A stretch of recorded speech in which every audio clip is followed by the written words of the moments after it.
Welcome back to another episode of MZ Talks Boxing. Today we'll be speaking about Jaron Ennis versus the 147-pound division and Romero out versus Tank Davis by way of Me Too.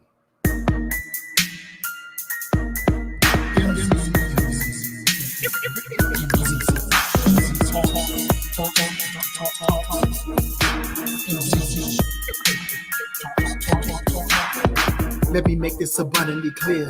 We talk about boxing here. My opinion is winning, but if you ain't feeling, then good on your boxing. Yeah, this mental headshot sting. So do these body blows that I bring. You wanted the big step to the ring. Let's go to the toe to the final bell ring. MZ Talks Boxing. Yeah.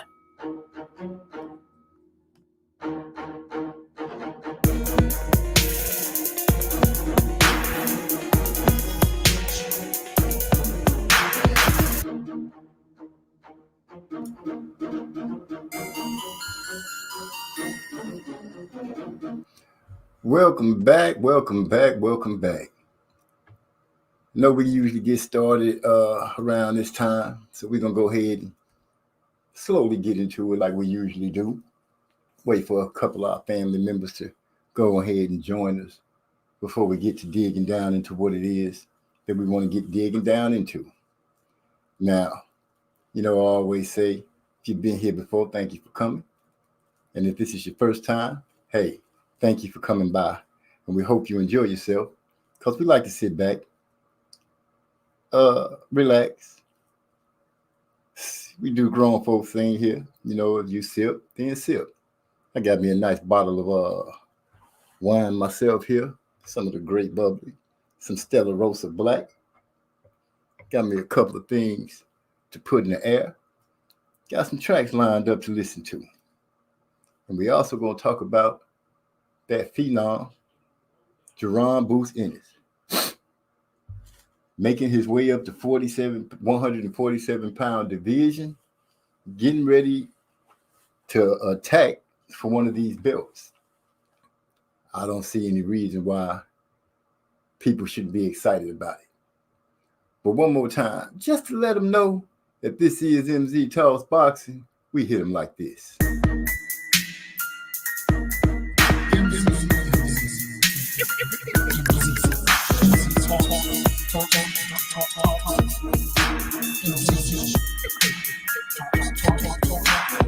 Let me make this abundantly clear.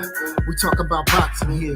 My opinion is winning, but if you ain't feeling, then good on your boxing. Yeah, this mental headshot sting. So do these body blows that I bring. You wanted the big step to the ring. Let's go to the toe to the final bell ring. MZ Talks Boxing. Yeah.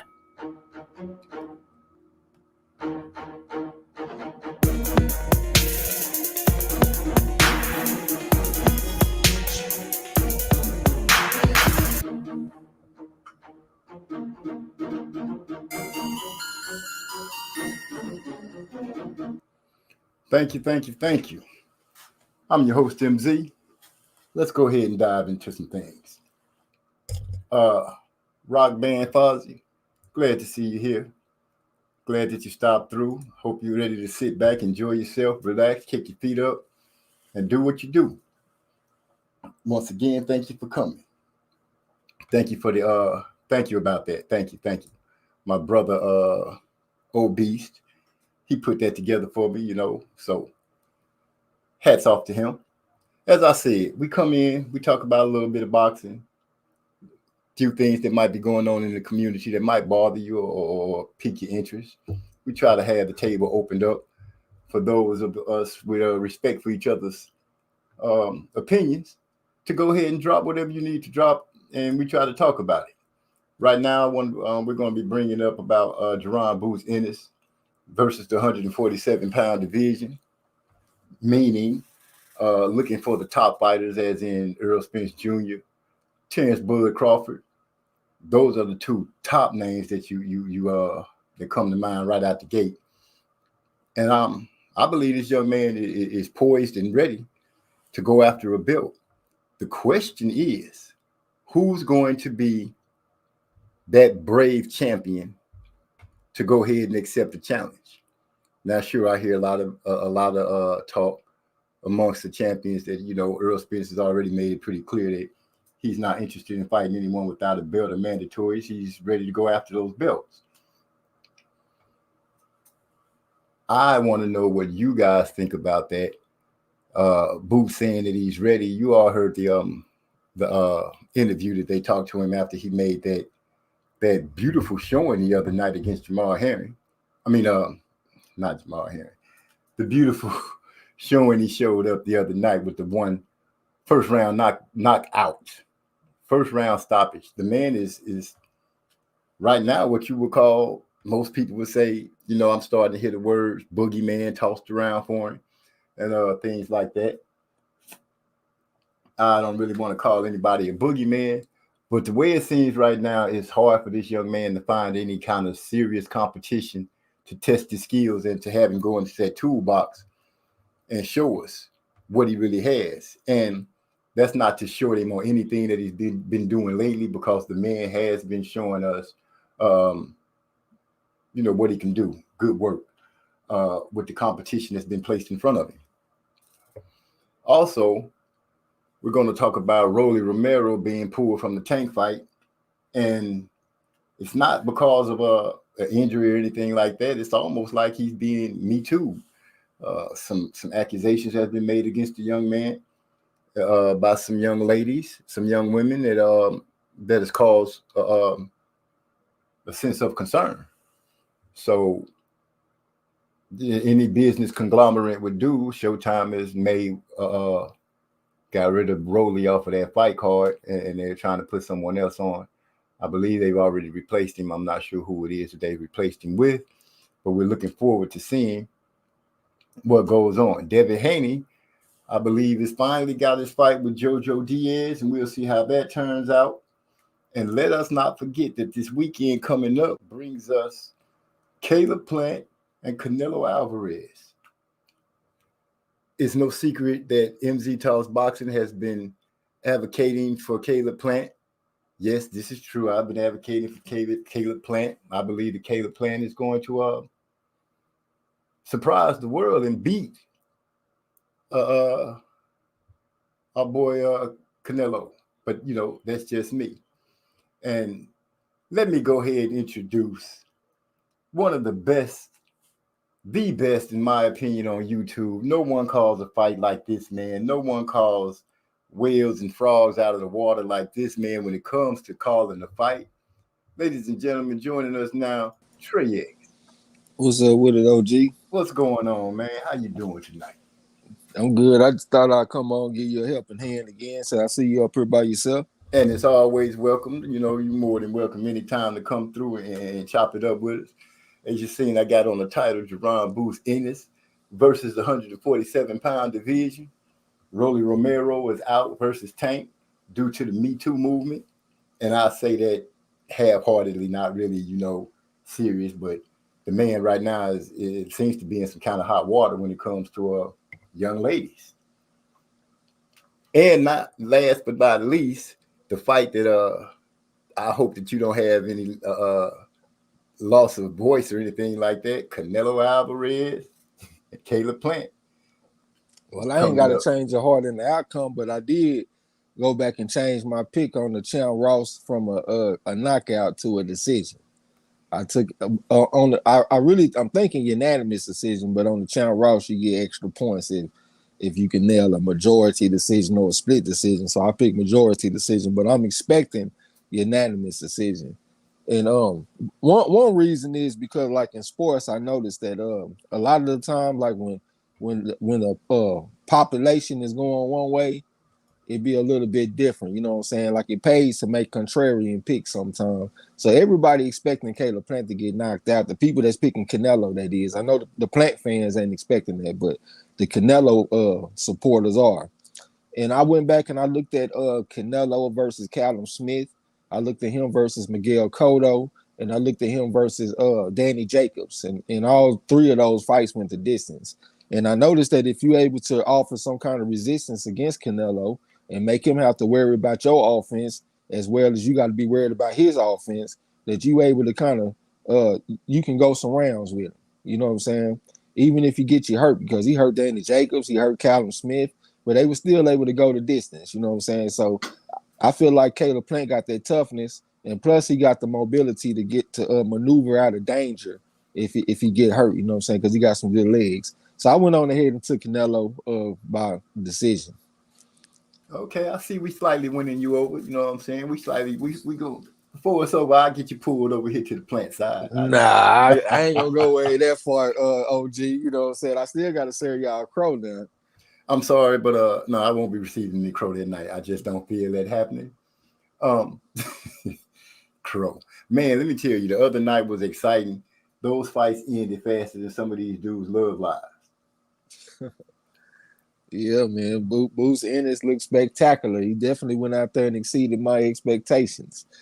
You know I believe he exceeded a lot of people's expectations. Now, I don't know about the people that picked him with the first round knockout, but oh my goodness, he went out there and I've been saying, that punch to the ear, I've started to notice that punch is not just deadly, but that punch is so dangerous, and it's dangerous in more than one fighter's hand. I noticed that Tyson Fury fighting Deontay Wilder, that's pretty much where he aimed at Wilder in all three fights. He pretty much was aiming for that kind of punch, and I've noticed it in a few other fights that you get caught in that ear, that shot really does something to those fighters, man. They don't seem to be able to get themselves back right after that.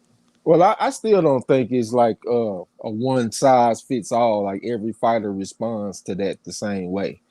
Like just seeing that consistency in Wilder, it kind of makes me think that that might be something that he deals with. You know what I'm saying? Right. And the other fighters might not necessarily, but I do know it is a shot that can throw your equilibrium off. I took a nice shot, like in between like my temple and my ear area one time. It sounded like thunder. Like I literally heard thunder, like I was in a storm. It sounded like and I was rocked, you know what I'm saying? But I was able to recover though. It didn't really just take a super long time. I wasn't stumbling around all over the place. You know what I'm saying? So I think different strokes for different fighters. But I do think Ennis, like I had went back and I watched him again. I watched the fight again. Mm-hmm. And even though the fight was very short, I still got a sense of calmness from Ennis. And that's something that I said that I was looking for going into the fight. Don't have the style so frenetic, so frantic looking. Be a little bit more calm, more pro style. And I know the fight didn't go that long, but I still got that sense from him when I watched that. So it looked like he be getting more comfortable. And like, you know, like we want to see him fight like the champions and stuff like that. But a lot of the time it takes like a bridge type of fight where a fighter can win that fight, and then he'll get a shot like a gatekeeper type of opponent, you know what I'm saying? But also, if a fighter is able to drum up interest from the public, so when the public starts demanding these type of fights, well, then that's also pressure that can be put on the champions, like a Earl Spence or Ugas or whoever the case may be, you know what I'm saying? And, exactly. And even though Thomas Delorme was not just some great opponent, he was a solid opponent, and the performance was so spectacular that it's gonna make the fans start demanding to see Boots in them big fights. You know what I'm saying? So I thought Boots accomplished a lot in that fight. Salute to my boy Gil Coles. Happy birthday to you, bro. I had said it to you on Facebook and shit, but I don't think you seen it. Yeah, salute to Gil Coles. As you see, we got the banner going across for our family member down there. Happy birthday to you. And Master Rod in the building. Salute, Master Rod. What's going down? He's doing all right. If you can, Master Rod, you know, the link is in the chat. You know, pop in and say hello to everybody, man. You know, he's still in that hospital, but he'll be coming home real soon. Things are starting to look up a great deal better for him. So, with all that being said, I made sure that I let him know about all the people that gave him well wishes, Trey X, Marlowe's Corner, Gil's Cole, all the brothers that come through. I let him know, and, you know, that put him in a real good mood. So, that's always a pleasing thing. But as far as my bad, go ahead. I was just going to touch on a little bit of what you were saying with Boots. You know what I'm saying? Right now he's starting to get himself put into the what you call it, in the rankings and he's coming in pretty good. I think he's like 5 in the IBF.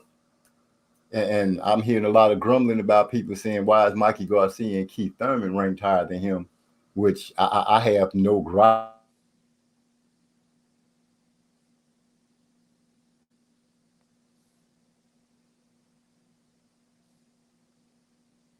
I can't hear nothing. Everything went quiet. And Oh, it's shit. just strange to me. Oh, But my bad. My bad. My Wi-Fi started tripping. My bad. I ain't mean to interrupt you. oh no, you good, you good. But So what I oh my bad. Go ahead. go ahead, I'm done. I was just gonna say how I sound first. Oh, you sound good. You clear? You clear? Are you Oh, you just faded out just then. Right when you get ready to start talking, you faded out.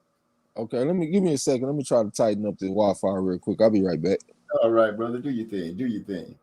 Okay, so as you guys, some of you guys joined in a little late. We talking about Boots Ennis right now and his challenge toward the 147-pound division, and we're gonna keep chopping it up. You know what I'm saying? Because the dude can fight. I take nothing away from him on that. The dude has skills and he showed them. Even though his fights don't last that long, I do get to see him do certain things and different things that you kind of look for a fighter to do. And as Trey X alluded to earlier, it is nice to see him slowing down a little bit and looking more relaxed and calm in the ring instead of going in there kind of going 150 miles an hour. I would also like to see him become more aware of those looping right hooks because even in that fight, he got caught with one. And that's not something that you would like to see your fighter getting caught with on a regular basis at any time. To jump off of that for a second, Master Rod said, hope all is well with, oh, no, that's Gil Coles. I'm sorry. Master Rod said, man, the Astros are losing. Master Rod, well, you know, keep your, I would say keep your fingers and your toes crossed, but that'd be a little hard for you to do. Don't do my man Rod like that, man. Hey, you know, I love him. I got to give it to him like that. I got to give it to him like that. That's my boy, A-Toes. But what I wanted to say is, I would like a Philadelphia showdown with Boots Ennis and Danny Garcia. I think that'll be good because that'll be another step up level for Boots Ennis because I feel like Danny Garcia a better fighter than Thomas Delorme. And it'll also give Boots Ennis a sample of that big fight atmosphere because I don't think he's been in that yet. So if he fight against like a Earl Spence, for example, that'll be a step up in more than one way. It'll be a step up in class, and it'll also be a step up in fight atmosphere. You know what I'm saying? Because he ain't never fought on that level before. So I think that Danny Garcia will be a good gatekeeper for him, like as far as skills and as far as big fight atmosphere. You know what I'm saying? Right. I'm going to be honest, because Danny is not trying to fight him. Danny is not trying to fight him, and Sean Porter is not trying to fight him. And it might play into what you just said. It'd be like a good gatekeeper fight. And I don't think either one of them are ready, one, to be considered a gatekeeper. And two, I don't think one of them, either one of them, are willing to go in there and take a loss from the youngster. You know, that's just the way I look at it because Sean Porter has also said that he is not messing with Boots.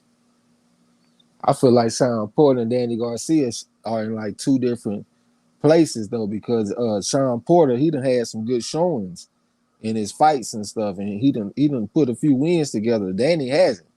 You know what I'm saying? Danny, I don't think he done lost pretty much any of them fights close. I thought he lost decisively to Earl, Sean Porter, and Keith Thurman. You know what I'm saying? Right. Yeah, I don't really see what he's been doing lately to be thinking like any of the top guys. They ain't looking to fight no Danny Garcia. Yeah, Danny Garcia talking about going to 154. So if you'll go to 154, why not have a big Philadelphia showdown with Boots Ennis? That sounds plausible, and you know, thinking of it rolling around in my head right now, that does make a lot of good sense. I don't see Danny. In my opinion, I do not see Danny doing well at 154 at all. I think he's too small. Yeah, I don't see. I don't. I think that's really why he's not faring so well at 147. Yeah, he more like a natural 140 pound. I mean, the man is 5'8". He got a 68-inch reach, and we talking about him going up to 154, where like the smallest of the good guys would be like an Erickson Lubin. He 5'10". You know what I'm saying? I don't know his reach, but damn, you look at that Charlo, 5'11", 72.5-inch reach. Jared Hurd is 6'1" with a 76.5-inch reach. Sebastian Fundora is 6'6". I don't know Oh his yeah, reach. the That shit's Tyron crazy. Inferno. I think he got almost an 80-inch reach. You know what I'm saying? Like, bro, what the fuck you about to go up there and do at 5'8"? Danny ain't no goddamn Roberto Duran. No, he's not that at all. He's not that at all. And if you start putting hands on him, he'll go into a shell. I'm thinking if he go to 154, they're gonna beat him up. I think you might be right about that, OG. I can see somebody like Erickson Lubin just tagging his ass all over the place. Exactly, because he's a counterpuncher, one, and he's not a fast counterpuncher, two. And he got the amateur background. He was 143 and 7. Danny got a little background too. He was 107 and 13. So we'll give him his props. But most of them dudes up there got an amateur background, got some good skills, good power. It's a reason that 154 is one of our favorite divisions. Yeah, because it's a very competitive division. If we could just get them to start fighting again. Seems like somebody took the keys to the fight mobile. If it was up to them, I think they would. I think a lot of this shit just like the COVID pandemic just threw the game off. It done threw everything off. I was just listening to a dude today talking about Nui, the monster, talking about how he done basically lost 2 years of his prime because of COVID. He was 26 when COVID started, and he's 28 now. And he ain't been able to really fight and shit because of the COVID. You know what I'm saying? So that shit just had a negative impact on the game. Hey, Gil Cole said, appreciate it. Trey X, I mail Marlo a little something for y'all today from the whole corner. Goddamn, appreciate that shit, bro. He said it should be there in time for the Canelo fight. Goddamn, me show you right. Shit, appreciate that shit. Man, I know what I wanted to tell you. I'm glad you did pop on and Gil Cole by him saying that reminded me. What I want to do, not for the one coming up, because I'm gonna make up some candles, and I want to send one to you and Marlo now for the winner of trivia night. Yeah, that'll be player. Definitely appreciate it. You know what I'm saying? Yeah. You know what I'm saying? I got to get the H.W. Wicks name out there, so we can get things going. Well, look here. Ladies and gentlemen, I'm going to bring him in for a hot second, coming to you live from his 8-toe hospital bed. Master Rod is in the building. What's going on, man? Master Rod, what's up, man? What's going on, man? Shoot, sitting here watching this Astros game. The Astros getting their ass whooped. Oh. Getting whooping, boy. If you had some special cleats, you probably can go help them. Shoot, I ain't gonna lie. I wish I had some that can run. I damn sure go do it. You running faces. Man, I don't see it, man. This is crazy, man. Damn. So you had your sponge bath already? Huh? You done had your sponge bath already? Oh, she ain't been in here yet, man. When she get through, man, coming up in here, man, she ain't leaving up out of here. Boy, you better shut your mouth. They must have gave him some medicine. Shit, yeah, man. Nah, Master Rod? Yeah. I ain't gonna keep your little hot self on here with us all night. I'm gonna go ahead and say thank you for coming through. Stay in the comments. I'm gonna put some music on for you to touch your soul a little bit. And I appreciate it. Get home, man, so we can get back on this music thing, like yeah. we need to. Yeah, I ain't rushing it, but you know what? I'm getting well, man. That's the most important thing. So everything looking good, man, in the notes. All right. Already. Glad to hear that, my brother. Love you always. I appreciate the love from everybody out there, man. Y'all, I love all of y'all, man, for the love, man. I really appreciate that. Already. Salute to you, Master Rod. Yeah. Appreciate it. All right, bro. Man. Master Rod, stop stopping in. Gil Cole, you really tripped with yourself. I'm gonna send MZ some sauce for that crow this weekend. Man, come on, Gil, stop it. Stop. Well, You let know me he tell tried you to. something. Let me tell you something though, OG. I'm listening. Me and Gil Coles was locked in last weekend with Jamal James and Raza Butaya. And we was serving that crow like a motherfucker. So look, we teamed up again weekend. You know what I'm saying? So that spelled trouble for you, OG. Nah. See, let me tell you, Gil Coles got so crunk, he hit me up on the the Discord, and tried to serve me some crow for a fight that I didn't even pick in. I'm like, wait a minute. That's the fight I'm talking about. Yeah, man, let me tell you, Trey. I bust open that wine like I told y'all I had, and puffed me a little bit. And by the time I heard about this second knockout for Vargas, I was out of there. I didn't even get to see the rest of the fight. When I woke up, the screen was on the sign off screen that y'all leave when y'all finish the live show. Hey man, you get an OG pass, man. You know, y'all gonna fall asleep every now and then. It's all good. You know what I'm saying? I know I fell asleep though. I was lit. I was lit like a Christmas tree. Yeah, Cole said you skipped out on James. No, I did not. You skipped out, OG. You didn't want that crow. I was like, shoot, y'all go back and look at the replay. You'll see I didn't say nothing about that fight. So you came on the corner and didn't make a pick, basically. No, I picked on the fight that I was mainly interested in, and that was Jaron. Hey, OG, we boxing aficionado. We got to be interested in the WBA eliminator. Well, you know how it is. Sometimes it's like, it's been some Super Bowls. So I was like, I'm just not interested in that. Some championships. I'm like, those teams just don't do it for me. I'm sorry.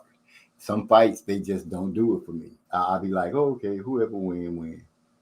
Nah, that was one to pay attention to, though, because that Butayev, that motherfucker's strong. I knew he was gonna be somebody to reckon with. I had mentioned him last time when we did when I came on the live stream with you last week. Oh, I remember. So I was like, hey, man, this dude, he probably gonna win this fight. I said, don't be surprised if the finals is Butayev versus Stanionis. And one of the cats in the chat was like, man, hell no, I'll be real surprised. I'll be shocked if that shit happened. Yeah, I saw that too. Yeah. The guy strong, OG, he's 392-8 amateur. You know what I'm saying? Shoot, so you got got a lot of fights. That's a lot of fights, man. And he prime. He's 27 years old. And he can switch, because that's the way he beat James. He was switching on the motherfucker, going to the body. He hit this dude with a half hook, like from the southpaw stance, and a half straight type punch. It looked just like that shot that Hagler put on Hearns in the third round of they fight. Like, it's just this real sharp hook type of punch. I can't even really classify it as a hook, but it's very effective. And he throw it in like two ways. He'll loop the looping left hand, and he'll come back with that shot. And sometimes he'll just show you the left hand, and he'll come back with that hook real sharp on you. He was fucking Jamal James up with that shit. Going to the body. He was strong as a bull too, OG. You know what I'm saying? So yeah, he's somebody they're gonna have to deal with. A lot of people were saying they want to see him in. Oh, we lost the winner between Stanionis and Ugas. He ain't even thinking about no boost. He wanted to get that WBA belt, so I can't blame him for that. You know what I'm saying? Right. Well, I guess my interest will peak more once they get ready, for that last showdown. That's when I go ahead and make my grade. I guess making the grade for when he's stepping up to become a champion, if he make it that far, is the best time to grade. Well, I heard. I was just gonna say, if they keep their word, he will be fighting for a championship in his next fight. Okay. Well, you know how they've been changing things up lately, with this the way they're doing things. Yeah, I but look at can't. what you always say though, OG. You say, man, they don't want the divisions to be too dark. Well, this is a good opportunity to get some of that dark shit out the way. Because if Butayev or Stan Jonas win that belt, well, we done lighten up the division a little bit.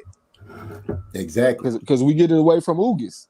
So I think Right. it's a good chance that they gonna go through with this shit. You know what I'm saying? Exactly. I feel you on that 100%. So what do you think about Rolly and how his luck has changed? Really, I don't really get off into that type of shit too much. I mean, I believe in a motherfucker being innocent until proven guilty. You know what I'm saying? I'm not no expert on the case or nothing like that. I heard that he got into some shit. I did think that the timing was kind of suspicious. Just the same way that I felt about Deshaun Watson when all that shit came down on him when he was talking about Leaving the Texans. Yeah, and then all of a sudden that shit dropped. You know what I'm saying? So yeah, when it comes to celebrities and all that kind of stuff, man, I'm not just the first person to say, hey, yeah, I automatically believe the woman. And this guy, he fucked up. I say let the motherfucker have it in court if you get that far. You know, shit, the motherfucker innocent until proven guilty. I'm with you on that 100%. I can understand why they probably pulled him off the fight, but really, you're going to stop this man from earning a living when you don't really know if it's true or not. We've seen plenty of people have cases hanging over their heads still be allowed to earn a living. Yeah, but I know we in a different climate, this Me Too type shit and all this stuff now. I remember they was talking about they didn't even want Chauncey Billups to get the job with Portland because he supposed to have some allegations against them back in the day. You know what I'm saying? Like, we are in a different climate, so I can understand why they pulled the motherfucker out the fight. I'm not happy about the replacement, though. I ain't gonna lie. Pitbull Cruz, man, that boy is gonna get knocked out in 2 or 3 rounds. He's only 5'4". He got a very simple style. He comes straight to you. He gonna get knocked the fuck out, man. And then I'm supposed to be happy to pay for it. And my thing is, who the fuck is Tank Davis beat? Like, what Oscar De La Hoya has he beat to where he's some kind of big pay-per-view star and I got to pay for every one of his fights? He ain't beat no fucking Oscar De La Hoya. You know what I'm saying? So I think that's some bullshit. I'm not happy. I ain't gonna lie. I already got to buy 2 fucking pay-per-views this month right here. I got to buy one this Saturday and I got to buy another one on the fucking 20th. You know what I'm saying? That's an extra 170 on the goddamn cable bill this month. So yeah, I'm not happy about that. Then I got to turn around and buy another one December the 5th, Tank versus some tailor-made motherfucker that I know he gonna knock out in 3 rounds. Like, that's some bullshit to me, bro. Yeah. I feel you 100%. Tank really has not beat a world beater or anything close to a world beater for him to all of a sudden every fight is a pay-per-view. But we got to remember that I hate this statement. You know, boxing is a business. But I'm sitting on needles because I want to see who they're gonna be able to pull for Boots next. I don't see it being a big name. Sean Porter and Chance Crawford is getting a little close. I'm starting to finally feel something about that fight more than what I was, because I wasn't really feeling nothing about that fight. You know, I knew they was gonna fight, but it was so far back. I'm like, dang, it's just killing me waiting for it. Well, I would like so far we done seen Boots, like the 2 guys that was supposedly skilled that he fought that was at welterweight was Delorme and Lipinets. And I feel like Lipinets was just too little. I didn't feel like. But I was just about to say they smaller guys. We seen him fight one big welterweight. That was Chris Van Heerden, but he ain't really the most skilled. He like a C-level type guy. Yeah. I wouldn't mind seeing him fight like a true welterweight with a little skill. I would like, how about a Mean Machine? I'll take Mean Machine. Hell, he done been the litmus test for Crawford and for Ortiz. You know what I'm saying? He got over 300 amateur fights. So I wouldn't mind seeing him get somebody like that, or maybe that Castillo Clayton guy from Canada. Cause he was like 5'9", 5'10", but he was built like a fucking tank. So I know that he like a real true welterweight. You know what I'm saying? Cause like I said, he been fighting some smaller guys, and the one bigger guy that he fought was Chris Van Heerden. So let's see him against a bigger guy with some skill. Yeah. When is Josh Taylor gonna get back in the ring? He got an injury, so he's gonna be back in February. So I'm ready to see old Josh go out there and defend all those belts. Now that's a fight that that's a guy that I'm excited to see go out there and fight, because to me he got all the belts. He is the champion of every division. I'm the man. You know what I'm saying? To see him go out there with all the belts to defend them, I'm excited about that, because to me that's a fight where everything is on the line. Yeah, that's he pretty much my favorite right now, because he come across as a legacy fighter to me. Like, since I first saw him fight when he went against O'Hara Davies, ever since then, the moves that he done made look like a guy that's thinking about his legacy and somebody that wanted to be a champion. And when I first saw the motherfucker fight, I was like, yeah, that motherfucker looked like a champion to me. Because at the time, everybody was hyping up O'Hara Davies. They were like, hey, man, you got to check out this O'Hara Davies guy. And I checked him out, and that's when he fought against Josh Taylor. Josh Taylor was out there styling on his ass, sliding, gliding, going to the body, bringing back the hook to the head, just whooping his ass. And I was like, man, shit, this look like the dude I need to be watching right here. This motherfucker look like a champion. And he proved me right, too, man. The motherfucker became undisputed. So, yeah, he one of my favorites, man. Who is that? Gil Cole talking about Zepeda won't Taylor. I think Zepeda get his ass whooped fucking around with Taylor too. Taylor ain't no Vargas. Yeah, you know Taylor's a warrior. He's a warrior. He's a fighter. Yeah, he'll a fighter. He got over 150 amateur fights. You know what I'm saying? And he already got a solid resume as far as his professional resume. You know what I'm saying? Like I said, he got O'Hara Davies. He beat Ivan Barancic, Regis Prograis, Jose Ramirez. Yeah, I watched him dismember Regis Prograis. He just handled Regis to me. Yeah, I didn't think so at first. When I first watched the fight, I thought it could have been a draw. I thought Prograis could have won. But when I went back and watched the shit again, and I started seeing all those subtle little shots that Josh Taylor was landing on, I was like, oh, okay, I missed all that shit. You know what I'm saying? You know what I'm saying? I saw it. I was like, man, he doing this. To me, when I saw Regis fight Josh Taylor, it made me feel like Regis not, you know what I'm saying? I'm like, I don't know what pushed him up to the front like this, but he not ready. Yeah. I mean, in that little tournament that they had, like the two guys that had over 150 amateur fights, they moved on. That was Josh Taylor and Ramirez. You know what I'm saying? 'Cause I can't remember Ramirez off the top of my head right now for some reason, but I know he got like 160 fights. And they went up against Regis Prograis 87-7, and also Maurice Hooker 85-7. So the two dudes that only had 90-something fights, they lost to the guys that had over 150. So that was kind of telling for me. That was one of them amateur record type situation. You know what I'm saying? Yeah, well, you always speaking about the amateur. That showed it 100% for you in both fights. Yeah, in both fights. Yeah, but I like Taylor, man. I think he'll have some trouble if he go up to 147, because 147 is really getting pretty tough, man. Like I just said, like we were talking about earlier, we got the Butav guy, we got the Ortiz, you know, Virgil Ortiz, youngster, Boost Ennis, you know what I'm saying? It's another one that we don't really talk about. His name is Israel Madrimov. He had some sources. I see two different things. Sometimes I see that he had 330 amateur fights and he only lost 15 or 20, so that would make him like 315-15 or 310-20. And sometimes I see that he had 475 amateur fights. But people don't really talk about him though, man. He a hell of a prospect, and he gonna be somebody to deal with too. You know what I'm saying? I also got Stan Jonas, 141-19. You know what I'm saying? Like, we got some killers lurking in the welterweight division, that shit is gonna get pretty stacked. Yeah, you know it's starting to bubble up to the top. You starting to see them pop up. You know, one head here, one head there. Right now, Boots is ahead of everybody is on the move.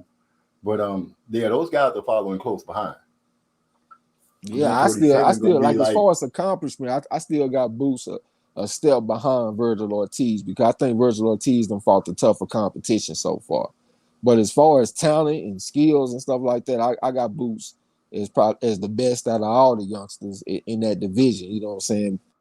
Like I said, I would still give a slight edge to Ortiz. I like the Maurice Hooker win. That's a former champion. You know what I'm saying? He beat Virgil Ortiz, and also he got one against I can't even think of this guy's name, Antonio Orozco. A lot of people don't really think about him, but he was a pretty decent fighter, man. Him and Jose Ramirez, they had like a fight of the year type fight. You know what I'm saying? He was real tough, and Ortiz had stopped him. You know what I'm saying? So I give him like the slight edge. Yeah, okay. That dude got a big ass head. So we got Devin Haney and Jojo Diaz gonna be fighting. At least that's what they're saying. You know, it's hard to really say if it's gonna happen or not. But yeah, I look forward to seeing that fight. Before you start cooking, Trey, I got to go ahead and say what's up to my boy Real Recognize Real. Salute. I'm doing good, bro. I'm doing good. And seeing that you came in, I'm gonna go ahead and hit him with All Day. This song here dropping to y'all from Real Recognize Real, better known as Cause. Oh shoot, I'm looking like Master Rod up in this bitch, not hitting the button right.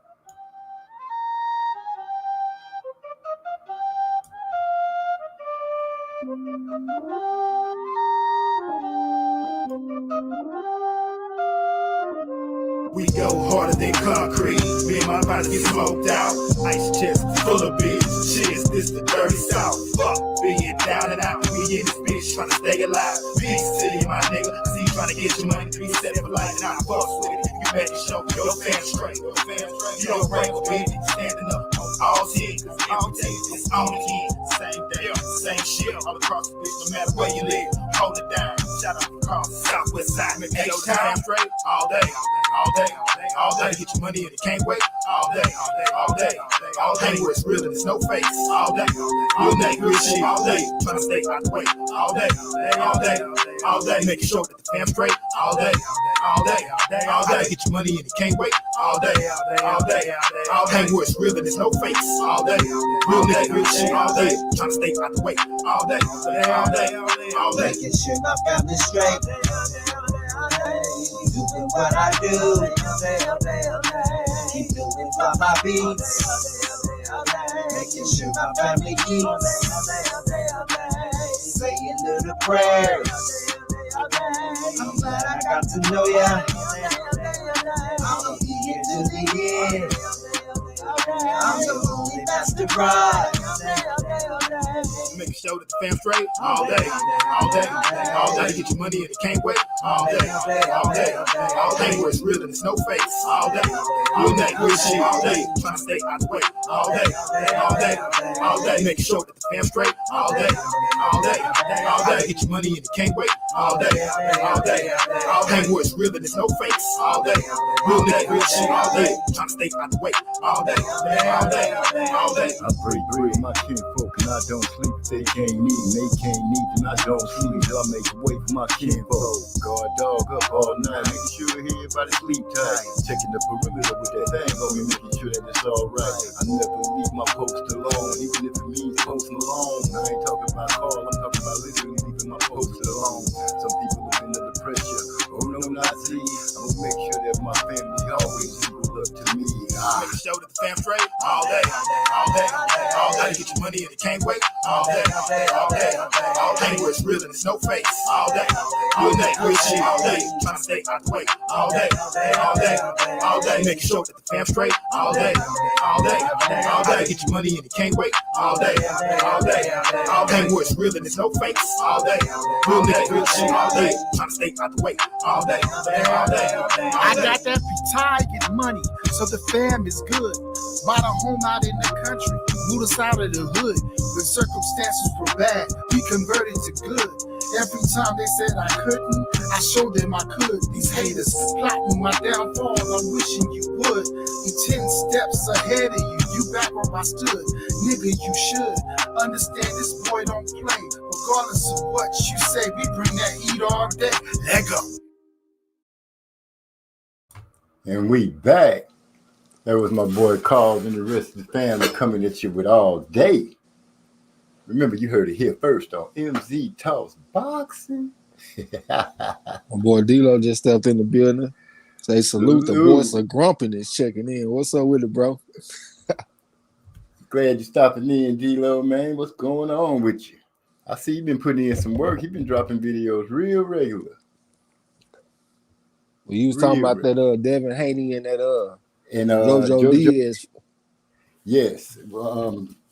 What you think about that? I think it's going to be a good fight, but I'm leaning toward Devin to beat him, to outboxing, because Devin is not anything other than a boxer to me. And I'm looking to see how he starts to develop and if he starts adding more wrinkles to his game. Yeah, I think JoJo Diaz is a good name to put on the resume. Over 100 amateur fights, 2-time national champion. He done been in there with some good guys. He went 12 rounds against Gary Russell Jr. He gave Gary Russell Jr. a tough fight until he got away from his jab. You know what I'm saying? That's when Gary Russell kind of took over, but he lost like 7-5, 8-4 in that fight. You know what I'm saying? He beat Tevin Farmer. Tevin Farmer wasn't no joke at 130. You know what I'm saying? He go out there and box your ass off. Box your ears off. He got a win over Javier Fortuna, 196-16 amateur. You know what I'm saying? So he will show up and fuck around and upset something. I did see that he got some problems with speed though. You know what I'm saying? Like speed can get to him like with Gary Russell Jr. And I do know Devin Haney got some real good speed. So I would lean towards Devin Haney. This gonna be one of the bigger opponents that JoJo Diaz ever fought too. Because Devin Haney is a nice size 135 pounder. He can go up to 140. Yeah, you know he do look like he can go up to 140. He's starting to spread out pretty good. Yeah, and he's like 5'9" or some shit like that too. At least 5'8". So he gonna be a good 140 pounder. So I think he's gonna be a little bit too much for JoJo Diaz. But like I said, I think that's a good name to put on your resume though. What's up to my boy Cypher Supreme TV? What's going down? Big E in the building. Salute to you. What's going on, fellas? Glad to see you guys stopping through. No lie, I've had keep it moving in my head all day at work. Ain't that the one about worries and problems? Yes, sir, D-Lo 404. That is. I'm glad to hear that we got a song stuck in your head. I ain't worried about no problems. Got no problems worrying me. We're gonna go ahead and get that one too. We're gonna get that one in for you in a little bit. I'll make sure I have it queued up and ready to go. We just spoke about Devin Haney and JoJo Diaz. I feel your frustration with the Tank fight coming up and his replacement because you're spending money for that, and that just sucks that they didn't reach out and get one of those other boys that's been clamoring at the bit. We know we're not gonna see T.O. fighting because they trying to make sure that those belts they trying to make sure those belts don't make their way back across to a skin tone like mine. I'm gonna just say it like it is. And I might have been saying too much, but that's me. I feel like if you don't say what it is, then shit, who gonna say it? Yeah, I'm frustrated as hell about that, man. You know what I'm saying? I saw some people saying that they feel like this fight gonna be a war between Pitbull Cruz and Tank. Man, I think Tank is gonna knock his ass out in about 2 or 3 rounds. I really do, man, because I feel like this guy is tailor-made for Tank, man. He walks straight in the front door. He a little guy. He only 5'4". Man, this man is about to get destroyed by Tank, man. Yeah, I think a lot of people underestimate that Tank do have skills. He's not just a power puncher. That little dude got skills. He was 206-15 amateur, man. 206-15. They disrespecting his fighting. I can kind of understand what Floyd is trying to do, because it looked like what Floyd is really trying to do, but it's just not enough good name Spanish fighters for him to do it off of. But it looked like he's trying to make Tank some bread and butter and a name off of beating up the Spanish boys. I mean, that makes sense. I mean, Roger was the Mexican. Floyd used to come out with the sombreros. So they pretty much got the same thing that Top Rank got. The money is with the Latino fighters. Hell, I don't even remember the last time Tank fought a black fighter. When the last time Tank fought a black fighter? Dang. You just threw a curveball. When did the last time he fought a black fighter?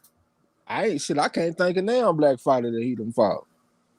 I had asked that shit on the corner a long time ago. Probably like 3 years ago or something like that. I don't think he done fought now. Since that's then, crazy. You know what I'm saying? Yeah, I mean, shit, that's the way they trying to build it up. I said the same thing about Shakur Stevenson though, until he had fought that Toka Khan Clary dude, and now he just fought Jamel Herring, so he do got 2 on his resume. You know what I'm saying? Right. If Tank fought one at the very beginning, because I damn sure don't remember him fighting no black one way recently. Oh, D-Lo said Gamboa. Okay, well, yeah. But that was a while close too. Enough. Yeah, we'll say that's close enough. I guess I got no choice but to say that's close enough, because it's true. Let me see. I think Pitbull would give Tank an opening as wide as I-20, and then it's night. For real. His ass is out of there, man. I can already see the left hand landing on the man, bro. You know what I'm saying? Cypher said they definitely could have found a better opponent. Yes, they could have found a better opponent. If they didn't want to find a better opponent, man, put it on regular Showtime. Take that shit off of pay-per-view. You know what I'm saying? That shit ain't player. And us paying for that shit is sending them the wrong message. We pretty much telling them, hey, I don't give a damn who you put them in the ring with. We gonna pay for it anyway. I really don't want to send that message. Like, man, I'm really leaning towards not calling the shit. You know what I'm saying? I really don't even want to pay for that shit, bro. I'll wait till next weekend to see that shit. If I do pay for it, it's because of y'all. You know what I'm saying? Because we got people that support our channel and memberships and all that kind of shit. You know what I'm saying? Yeah, I don't want to say it's going to be a lot of people going to be picketing something. There's going to be some going ons around here if you ain't calling the fight. Yeah, I just think that's some bullshit, bro. We sending them the wrong message. Yeah, but it's almost impossible to send them any other kind of message without taking yourself away from the sport that you like to see. And they taking me away from my money I like to see too. Goddamn, that's gonna be 3 pay-per-views in like a 4-week period. From November the 6th to December the 5th is gonna be 3 pay-per-views. That's $250 worth of boxing that we about to pay for in 4 weeks. Shit, like, why you have to go and do the math right now and make me think about you know what I'm saying? That's not right at all. You know, man, now you got me sitting here looking like, damn, that's a lot of my money I'm gonna give up right around Thanksgiving and Christmas time. Yeah. And on the corner, we don't pay for we don't click no links. We pay for all these fights. You know what I'm saying? So yeah, if I pay my money, man, I want to see some competitive type of shit. You know what I'm saying? I wasn't even really complaining about Rolly Romero. They did have like a little beef. It's like a grudge match. You know what I'm saying? I could get behind that, but Pitbull Cruz can't get behind that, bro. Excuse me. Oh my. Yeah, I can't get behind that. Cyber Supreme TV said, did he even fight a black fighter? I don't.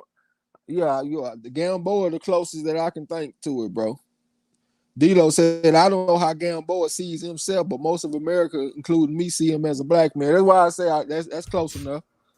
That's close enough. D-Lo said, times are hard. Go live and let's just talk boxing during the fight or either call whatever non-pay-per-view is on. Just my opinion, goddamn me. So we got one person that agree with it. D-Lo said, I'm not buying Canelo or Tank's fight. No BS. Shit, at least Canelo is, fighting to make history. He is fighting somebody that got an opportunity to come fight back. It's a contrast in styles. You got the mover boxer versus the stalker counterpuncher. The motherfucker is undefeated for whatever that's worth. You know what I'm saying? So I do see I see more upside with Canelo and Plant than I do Canelo with going against the UFC that night too. My bad, because they got a fight card on that night. Well, shit, we done already seen how they handle that. They'll fuck around and have Canelo sitting in the damn break room until the UFC card is over. Yeah, that's crazy. They don't do that. That is crazy. Let me see. I think back in July, people was calling Tank out for not fighting black fighters. Yeah, I ain't surprised, man. But that's just go along with the stereotype or whatever the word I'm supposed to use, where they say the black fighters can't sell. And when we got the black people even following that model, well, hell, I guess it is what it is, huh? Actually, not. If you look at it, they run around and they build them up against certain fighters. And then when they're ready to cash out, they bring them up against the black fighter. One of the top fighters that be fighting, watch, when they feel like that person ain't big enough and they got enough behind them where they can make a big chunk off of it, they put them up against the black fighter. Yeah. Yeah, they gonna squeeze out every drop they can with the Latinos though, man. That's just like Bob Aaron right now talking about he want to push Shakur versus Burchell and then have Navarrete and Oscar Valdez fight each other, and then the winners of those fights they fight each other. You know what I'm saying? Like he got to get a Mexican involved in this shit some kind of way, because he feel like that's where the money at. But I just want the sport to be a sport, man. It ain't always be a fucking spectacle or an event. Let it just be a sport sometime where the most qualified people fight each other. And let's see who the best is. God damn, can we, and that way the sport can be taken more seriously, man. Yeah. I the shit is like a niche sport right now. Most people don't even understand how boxing operates, bro. You know what I'm saying? Even me. I love boxing, but I don't understand the rankings and shit all the time. That's why I don't even speak on that kind of stuff most of the time. But I should be able to, though, because it shouldn't be complicated. It should be easy for everybody to understand. The number one contender is the guy fighting the champion, or whatever the case may be. You know what I'm saying? Yeah, I agree with you wholeheartedly on that.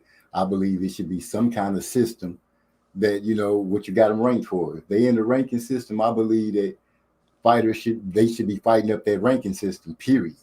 No, and not paying for rankings. Yeah, what are they paying? Paying for rankings. That just gets you a sorry fighter up high and get beat up quick. I know, but it's still all some bullshit. I done heard times where he done been out the game for 6-7 years, and then he come back and he ranked number 6 in the WBO and all that kind of shit. You know what I'm saying? Like, nah, man, we need to get off of that. Square business. D-Lo said Canelo was history in his book. What you mean by that, bro? Elaborate on it.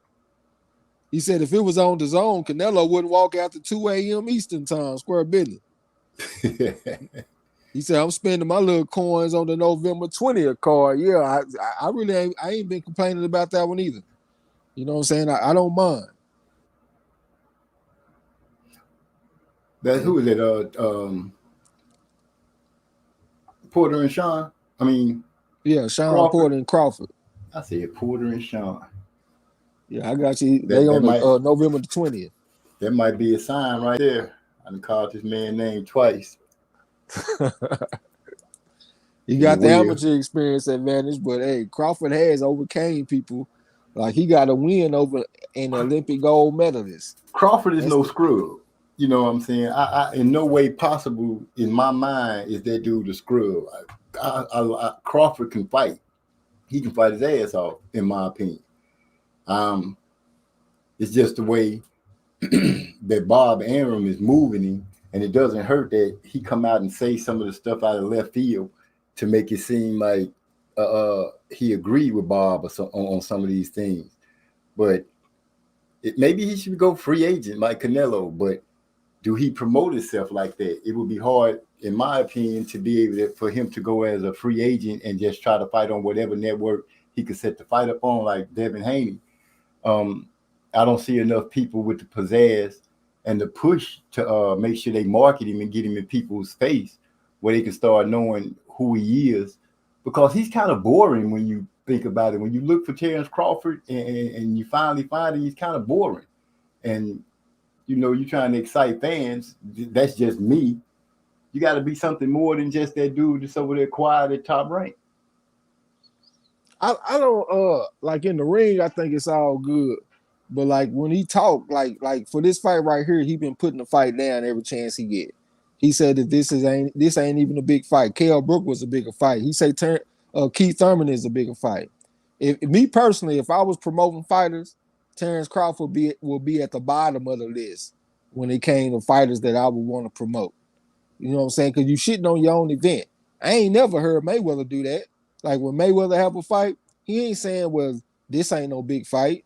This other fight is a bigger fight. He always build his opponents up. So when he beat him, he gets maximum credit. You see what I'm saying? So if you over there tearing down your own fight, you taking away from your own credit. And then at the same time, you'll say, well, if I win this fight, they ain't gonna give me no credit. And all, like, bro, shut the fuck up with all of that. You know what I'm saying? Just chill out and just go out there, fight, get a win, and let us give you props for it. You know what I'm saying? Right. Because people are already lining up to give him props. You know what I'm saying? People want to give him props. It's not that. It's just like I said, to me, he's like one of those. He's a champ that kind of off-putting. You know what I'm saying? He's not what people would consider an accessible champ. And that's just me. Yeah, but he don't have like a magnetic type of personality. Like he don't galvanize. You know what I'm saying? Yeah. So like I said, I wouldn't want to promote the motherfucker if it was me. He very skilled. I ain't taking that away from the motherfucker. Can fight, but it's hard to promote it. Yeah, that's what I'm saying. It's hard as far as selling his product. I don't think he good at that shit. I done fell so far behind on that. Gil Coles was asking who. No, start right here. Where D-Lo at? D-Lo said, "I hope Navarrete drag Valdez's ass right there." Oh, let me find it. Let me fix my glasses. I think it's a chance it could happen, man. I know Navarrete gonna fight hard. Didn't you call a Navarrete fight not too long ago?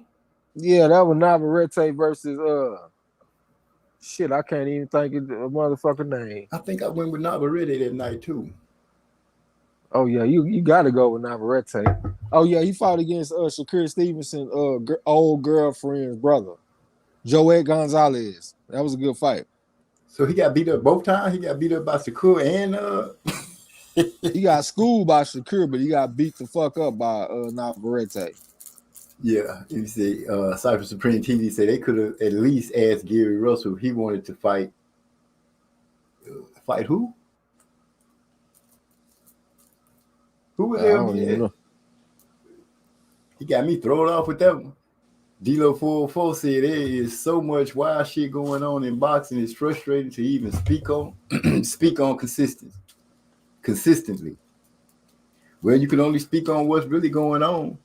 You know, I hate thinking of the dream fights that you know is not going to happen.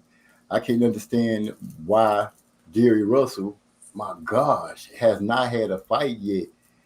And can he not gain the weight and move up?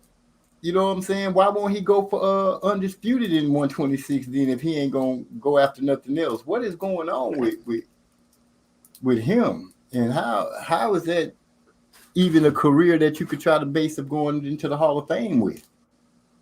Man, we've been talking about that for the longest. Like ever since I started YouTube, we would talk about Gary Russell Jr. fighting one time a year. I'm actually impressed with it, to be honest, because even though he only fight one time a year, he don't never look like he got ring rust. Like he'll get right into the ring and start whooping ass like he been fighting 3 times a year. You know what I'm saying? So I do want him to fight more. I would like for him to pursue like undisputed and all that kind of stuff. But it Yeah. just seems like it is what it is with him. He fight one time a year. I'm like, shoot, be the king of 126 if you're not moving up to 130. And you know, every contender, I mean, every mandatory you face, you go ahead and beat them up and get them out the way. Man, go take those other champs' belts. He done had every one of his fights done been at 126.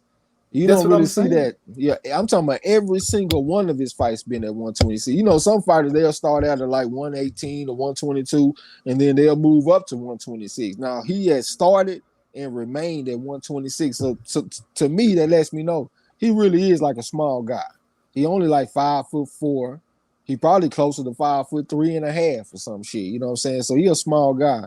So I don't think he's gonna be looking to go to 130 or nothing like that. But it would be good if he just ruled the roost at 126. Right. That's what I would, you know, if I was his people, that's what I would put in his ear. Man, let's go ahead and just take this division over. Because nobody's coming down to fight you. And I don't think it's a good look for him to try to go up. Because looking at his frame and the way he built, it just don't look like his body is made for that to go up. It look like he is what he is. Yeah. I call him the flea. Pounds. Yeah, I call him the flea. Wow. Let me see. Gil Cole's Tank fought a brother named James Frank. Okay. James Franks. So that must, like I said, that must have been early in his career then. Like within his first 10 fights or first 5 fights or something, probably. Cypher Supreme say that's his name sound like a pack of hot dogs. Boy, that's cold-blooded. Oh, Gil Cole said also gears. What? Okay, so we got 2 of them. We got 3 of them, including Gamboa. He ain't fought no top level ones though. We need to get at least some mid levels. You know what I'm saying? I just like for a fighter to fight different type of styles, because once you get in there with somebody like Gary Russell Jr., for example, and he got that speed like that you ain't never seen before in your life. It's one thing looking at it on the outside, it's something else being in front of it. So I just like for fighters to fight different type of styles so they can have all that versatility and be able to adjust and stuff to different situations. Because, you know, black fighters, man, you know, it's different than fighting Latino fighters. The foot speed is increased. They got faster hand speed. Reflexes is different. They got a different type of rhythm. You know what I'm saying? So I do think you need to get in there before you like down the line he fight like a Shakur Stevenson. Huh? They get in the ring with one of those whirlwinds and don't know what to do. Yeah, like a Shakur Stevenson or something down the line, or even a Devin Haney. So, you know, a brother that got that soul brother slickness and also got some speed. I just want to see him get some experiences before he get to them fights. And Shakur gonna be a little mean dude too. I can see a little mean streak in him. I like that youngster, man. I'm trying to catch the chat up. Gil Cole's also Jonathan Gear, Cypher Supreme. Oh, that's Gil Cole Cypher. You're right, Porter versus Sean, because he may be fighting his inner self in there, trying to figure out how to deal with what Bud brings in there. That's a possibility, but Sean reminds me of one of those guys that literally, when they lay out a plan, he follows it, no matter what. Whatever his dad tell him that they gonna do, Sean Porter seems to be that guy that does exactly what his daddy says. Because in that fight with Earl Spence, I could not understand for the life of me why his daddy would say, give him the body and cover the head. Let him have the body. Don't worry about that. When he go for the body, you go for his head. To me, I was like, what kind of advice? And he did it. That's what's crazy. He actually did it. So he's going to follow to know whatever his daddy lay out and his daddy called. That's what Sean Porter's going to do. Kind of like Mike Tyson was with Cus D'Amato before Cus D'Amato passed away.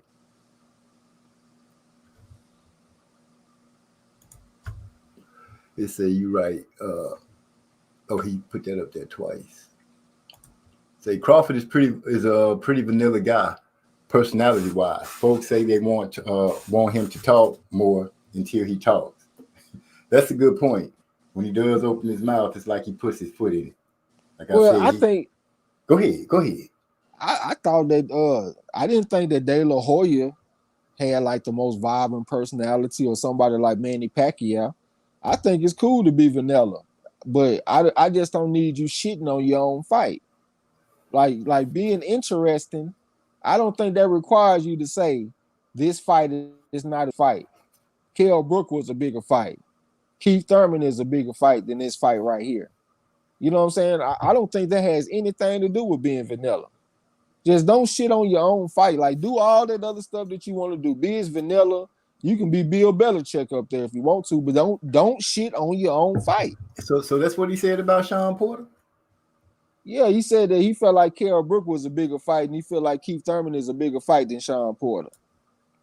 And this is what we getting ready to pay for. So as a boxing fan, what should stop like a fair weather fan from saying, okay, well, I'll just wait until you fight Keith Thurman. Why am I paying for Sean Porter? Let me just wait until you fight Earl Spencer or something like that, since this ain't a big fight. Even though a lot of people, including me, feel like this is the biggest fight of your career. You know what I'm saying? But hey, I don't know what the hell I'm talking about though. No, I can condone what you're saying and agree with that wholeheartedly. I'm just now, I'm kind of stuck on the fact that he said that, which talking down your fight is like not the smartest move to make. But I'm just wondering how Sean Porter took it. Hearing that makes me go and jump into the boxer's thought, or the way I would be as a combatant. I'd be like, oh, that's how you feel about me? That's what you think? You out here talking like that? Oh my gosh. If Sean Porter got that kind of dog anyway, it'd be like, but I don't see that dog in him like that. You know what I'm saying? I don't even see him taking it that way. Like, oh, he really down and Sean, in my opinion. But that's just me. D-Lo 404 say, let me tell y'all why I think he says that. One, he felt slighted with Brooks' win. Two, he didn't think he gets credit for beating Porter regardless. That's the way to think about it. Cypher Supreme says, I give him props. He too good not to. But I agree that sometimes he just be confused with what the fuck he be trying to. Oh, I'm sorry. With the WTF he be trying to say to be a great champion. You got to learn to express yourself. Good point. Great point. Yeah. Just don't shit on your own fight, man. That's the only thing that throw me off. You know what I'm saying? Everything else, I'm not even tripping. Like, some people get angry when he might say something to shit on another fighter. Like, for example, when Jamel Charlo, when he didn't get undisputed versus Castano, I know that I don't remember exactly what it was, but I know Crawford did tweet something. You know what I'm saying? Like, hey, that's why your ass ain't get undisputed or something like that. And people was mad at him. I didn't give a fuck. I don't think that he owed the other side of the street any kind of favors, any kind of endorsements, any kind of motivation. No love at all. No love at all. He's supposed to be shooting at him. They ain't. That's not top rank. Yeah, that's the competition. So I wasn't even tripping on it. But my one and only concern, just don't shit on your own fight. You know what I'm saying? That's it. Yeah, I agree with you with that one. Oh, I didn't finish D-Lo's point. There was a 3. 3. He wants people to know that. He wants people to know that there are still big fights out there after this, even if it's not the one we want. He is still hurting himself though. Yeah, I he should have said there was some other big fights.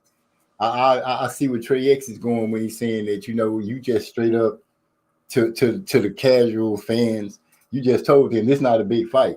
This was a big fight, or this was a big fight. Yeah, I see what you mean where some people could take that and be like, well, shoot, if that's the case, I'll just wait till you win a big fight. So yeah, I see your point all the way around, Trey. And then at the same time, man, like one thing, like me personally, I actually like pay-per-view events. Like I've been complaining because we got to pay for 3 of them in a 4-week span, but I actually like the events where you get together with your family and friends. Y'all might barbecue something, you know what I'm saying? Play some dominoes. It's like a big fight, bring the family together. You know what I'm saying? That's one reason why I like Roy Jones, because like my family ain't really just real close, but when the Roy Jones fight come on, everybody get around the TV. We want to watch Roy Jones back in the day. You know what I'm saying? Yeah. So when the event comes, bro, we just thinking about that day. We just want to have a hell of a day. We ain't thinking about your future, what you got going on. We want to enjoy your fight that day with this opponent that we just paid our money for. I don't need you shitting on the fight. You know what I'm saying? Promote the goddamn fight. Build it up. That's exactly. You know what I'm saying? That's my thing. It seems like he a world beater. I'm gonna go ahead and give us a break. I'm gonna bring it down to keep moving because it's been spoke on so much tonight. I don't worry about no problems, there's no problem with me. I don't need no ticket for my windows and feel to see. I keep moving, always keep these people in your sight. I keep moving, you never know who's wrong or who's right. I don't worry about no problems, there's no problem with me. I don't need no ticket for my windows and feel to see. I keep moving, always keep your eyes on the prize. I keep moving, you never know who's truly on your side. I'm a rich old dead white boys. You know the dead ones get stacked up. When you walk into a strip club, hustle up, watch hoes act up. Niggas look strange, I look strange back. You got a problem, you don't really want that. That alcohol got you thinking you clocked in. Don't make me just prove that. Now I'm trying to let you make it, my nigga, just let it be. But that devil off up in you, so you won't come fuck with me. Now I'm gonna make it home and you might not let there be new scripture. If you cross the line, I can guarantee that I'll let that be bitch. I don't worry about no problems, there's no problem with me. I don't need no ticket for my windows and give me to see. I keep moving, always keep these people in your sight. I keep moving, you never know who's wrong or who's right. Worry about no problems, there's no problem with me. I don't need no ticket for my windows and give me to see. I keep moving, always keep your eyes on the prize. I keep moving, never know who's truly on your side. I keep on moving like soul to soul. Penetrate your mind, let your conscience flow. Like water from the aquifer. Look you in your ocular and see the infinity. For the Hennessy, take a sip. Though these typical clips full of hollow tip. Got the mic with a firm grip when I spit. Got brothers like a little shit. Niggas killing me with this mother shit that you hear. Inability to speak with clarity, it's so unclear. But I'ma need you to step your game up. Cause if not, you a trunk that's a lame duck. I'ma call you super dead cause your game suck. Pack your shit and keep the nigga name truck. What? Worry about no problem, there's no problem with me. I don't need no tears up on my windows that give me to see. I keep moving, always keep these people in your sight. I keep moving, you never know who's wrong or who's right. Worry about no problems, there's no problem with me. I don't need no tears up on my windows that give me to see. I keep moving, always keep your eyes on the prize. I keep moving, you never know who's truly on your side. Niggas killing me with this mother shit that you hear. Inability to speak with clarity, it's so unclear. I said niggas be talking crazy, hold up, don't make them wait. I don't chase after hoes, I really make change, okay, let's get that straight. Nah, back to the grill, when these niggas got beat, yes man, gon' bring your stage. By the time you realize we got a problem, then it's too late. Man. So, we back, y'all know what it is. MZ Talks Boxing, and I'm kicking it with none other than Trey X, the man who calls fights like no other. My brother from another mother, Trey X, been kicking it with me, entertaining y'all tonight. I'm gonna keep things moving. But D-Lo 404 says Sean has run out of ideas in a few fights. Ugas, Granados, and Brooks. You skipped the part. He said that first Cypher Supreme said when I said Gary Russell, that was back when we was talking about Tank. And then D-Lo said, man, we have an era choke full of fantasy fights by motherfuckers moving around each other. It's wild.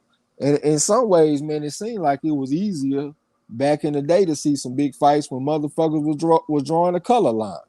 Hell, we did see James J. Corbett versus Peter Jackson, for example. Eventually, we did see Jack Johnson fight against Tommy Burns in Australia. You know what I'm saying? Sugar Ray Robinson versus Jake LaMotta. Like, we did see a lot of them fights, but today it seems like we don't see hardly none of them the big fights we want. And it seemed like the color line is still alive and well, but it just evolved. You know what I'm saying? It's like it's not the white fighters drawing the color line versus the black fighters like back in the day. It seems like it's the matchmakers that's drawing the color lines against tough young black fighters. You know what I'm saying? Because we still waiting on Charlo, we waiting on Andre, we waiting on a lot of skilled black fighters to get these big fights. You know what I'm saying? So that just seems like that's just where we at with the shit, man, and I don't like it. And the thing that's, bothering me is Charlo Andre. I'm like, dude, y'all should have been fought. I don't care about how things went wrong because he tried to get more money out the deal before they had to fight. Y'all millionaires now. Fight. That's what I feel. I'm like, y'all need to go ahead and get in the ring. Why make the people wait while you chasing? I don't know what the hell the younger Charlo is chasing, but the brother, I know he chasing Canelo. Like, it's almost like if I get this Canelo fight, I could be done. That's I got respect for the younger one. The younger one chasing legacy. He been going after undisputed. Yeah, that's why I didn't mean to say I don't know what he's doing. I do know what he's doing. He just, some of the things that he say is kind of perplexing to me as well. But, he is his own man, just like all of these fighters are. And when they say some things, I'll be like, oh, well, he said that, But when they say things to undermine their fights, then, when you change your whole stance on the fighter from calling him out at every chance you get to saying, oh, now he's pound for pound, he's the greatest. Don't kiss his ass. You've been talking noise to this man all this time, and now you're going to start kissing his ass. What is that about? Yep. I'm with you on that. And I'm glad Andre ain't engaged in none of that bullshit.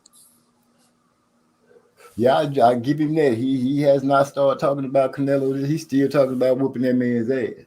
Yep. And I give him 100%. Take my hat off to him with that. Hoist up my glass of wine and smile about it. Okay, I think I'm catching up now. Rodney, Master Rod says sound great. Salute Master Rod. That's some serious discipline. I don't know what D-Lo's saying about on that. Gary Russell said he kind of wish he had taken the Warrington unification for short money. Yeah, that would have been easy work, man. I'm talking about Gary Russell Jr. is like the computer printout of everything that would be wrong for Josh Warrington. Because Warrington only had like 30 amateur fights, number one. And he started off losing most of them. He started kind of picking it up towards the end of his amateur career.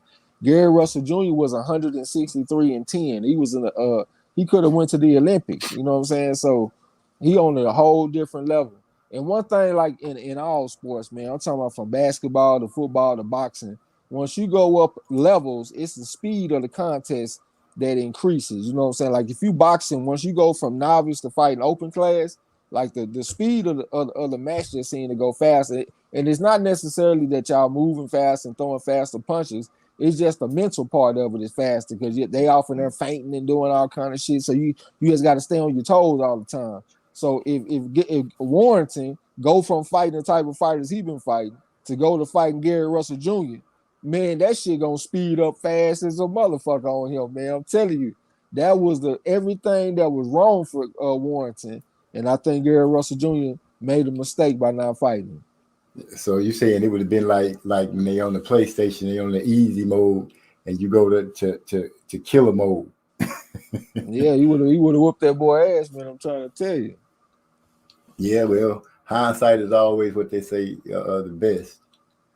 D-Lo 404 said, okay, this is where we at. Sean has run out of ideas. A few fights. Ugas, Granadas, Brooks jump out at me. I did see him try to implement some different styles when fighting, and it just didn't look good at all.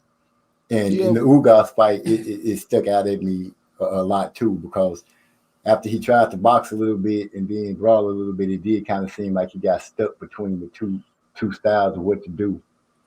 But to me, that goes to his dad and the plan that he lay out. Once you run out of what you're supposed to do, what do you do? Yeah, but he still ain't been dominated though. You know what I'm saying? I know D-Lo, he felt like Ugas dominating, but I didn't see the shit like that. He loses split decision type fights, you know what I'm saying? So he competitive just about with anybody. So I still think it's a big fight for Crawford. I think it's his biggest fight. You know what I'm saying? So let's not shit on the fight, man. Let's build it up. Let's have fun with the goddamn fight. Let's celebrate the fight. Yeah. Say Porter may take this as a slight because Brooke beat Porter. D-Lo for boxing. I would just be excited to really be able to be around and ask him, man, what you think about him saying that about the fight? Because he really talking about you. Just to see what his reaction would be. I would like to see somebody catch him with the camera and ask him that question so I can just see his reaction, his body language. I want to be able to read him, if that makes sense. Mike say, Trace, with all due respect, Kell Brook dominated him, brother. But I'm just saying, looking at the scoring of the fight, I still thought that Kell Brook did a bunch of holding in that fight. You know what I'm saying? I felt like that was a hug fest. He did land some solid right hands on Sean Porter. He had him out there leaking and shit, you know what I'm saying? So after the fight was over, I felt like Kell Brook won the fight. But like I said, I still felt like he did a bunch of holding. At the end of the fight, Sean Porter felt like he done enough to where he might have squeaked away with a close win, because if you remember, him and Kenny, they was praying together, hoping that the decision went their way. If they felt like they didn't have no kind of chance, I don't think they would have reacted like that. I think they would have just resigned. You know what I'm saying? But like I said, though, I still think that Sean Porter was competitive in that fight. It ain't like you got a Jaron Ennis type of ass whooping put on him. You know what I'm saying? I thought it was fairly close. And like I said, he lost a split decision. But hey, everybody got their opinion though. True. We respect all opinions, as long as they don't disrespect others. Cypher Supreme TV says, oh yeah, but I wanted to comment on what he just said. He said Porter may take that as a slight because Brooke beat Porter. But at the same time, how old was Brooke when he beat Porter? When he like 29 or 30, right? Somewhere up there. And Crawford fought a 35-year-old Brooke. You know what I'm saying? Like, goddamn, age gotta mean something, especially when it comes to them smaller guys. Smaller guys, they don't age as well as the bigger guys. Especially somebody like Kell Brook, man. Because Kell Brook was a big welterweight. You know what I'm saying? Right. He had to come down some weight, so it's tough for him to make that shit. Hold on, Hot Mike said that's part of the strategy, Trey. You know that you box yourself. Ennis Lewis was the best. Klitschko too. Oh, you talking about doing that holding and shit? But it was still excessive though. You know what I'm saying? I'm not. I mean, some people might look at that as pure boxing, but I don't. I have never been to a gym and saw a trainer training excessive holding. You know what I'm saying? Now, it might be a situational thing. Maybe Manny Stewart was teaching at the Klitschko or something. But if you go to a gym, bro, ain't nobody teaching excessive holding. And I felt like the holding in that fight was excessive. You know what I'm saying? That's just my opinion, though, bro. Salute the Warzone. What's going down with you? Salute Warzone. Glad to have you in the house, as always. Okay, my point was that D-Lo 404 Boxing says my point was that he may feel Crawford meant that as a slight toward him. I'm not saying who fought the crispy or Kell Brook, etc. Okay, I feel what you're saying on that. Your boy Hot Mike said it was before the Triple G fight. I don't know exactly what he mean by that. I think when Kell Brook took the belt from Porter, He said he think that was before he fought Triple G. Oh yeah, it was. And then instead of fighting Earl Spence at that time, he went up and fought Triple G. Yeah. I thought that was stupid, man. I was like, man, Eddie Hearn, like, damn, bro, that shit look like you don't know shit about boxing type of move. You know what I'm saying? Yeah, like, you took 147 pounds and moved him up to what was Triple G? 168, 160? Yeah. Moved him up to what? Man, stop it. And got that man eye broke. Yeah. Terrible business move and career move, if you ask me. But I guess nobody did. I might say facts. I don't know what he's faxing about. Oh, goodness, here we go again. I think he's faxing because everybody got their opinion. You know what I'm saying? We just respect each other's opinion. D'Lo said after all them ugly knockout losses, I'm sure Vlad was taught to do anything to survive up to and including keeping a pistol tucked in his boots. Hey, but at the same time, Klitschko didn't fight like that when he was younger. You know, Klitschko, when he was young, he get out there and pop that jab and put that right hand on you and keep some space, keep some distance. So, you know, he just got like an old man type of style. Kind of like Ali, because you know Ali, when he was young, he get out there and box and move and groove and dance on you. And then when he started getting older, like when he fought against Foreman, he would get Foreman in the headlock and put his forearm on the back of his neck and get more physical. You know what I'm saying? It seemed like that's what Klitschko did. He got away from the boxing as much, and he went more to like a physical type of style as he got older. Right. Which great parallel drawing of him and Ali using that same kind of style, because Ali did go to, like, you know, pop you up a little bit and then put the hold on you, put some weight on you, just make you have to work hard. Yeah, we don't even talk about that in the Foreman fight. And don't get me wrong, Ali versus Foreman is my number one win all time, because everybody doubted that Ali was going to be able to win. You know what I'm saying? And he went out there, and not only did he win, he stopped him. But he was real physical, man. He kind of was like Tyson Fury in the Wilder fight, because he kept on getting Foreman in the headlock, putting the forearm on him, leaning on him. You know what I'm saying? Yeah. And that shit will tire a fighter out, man. You know, we saw that with Wilder and Fury. Yeah.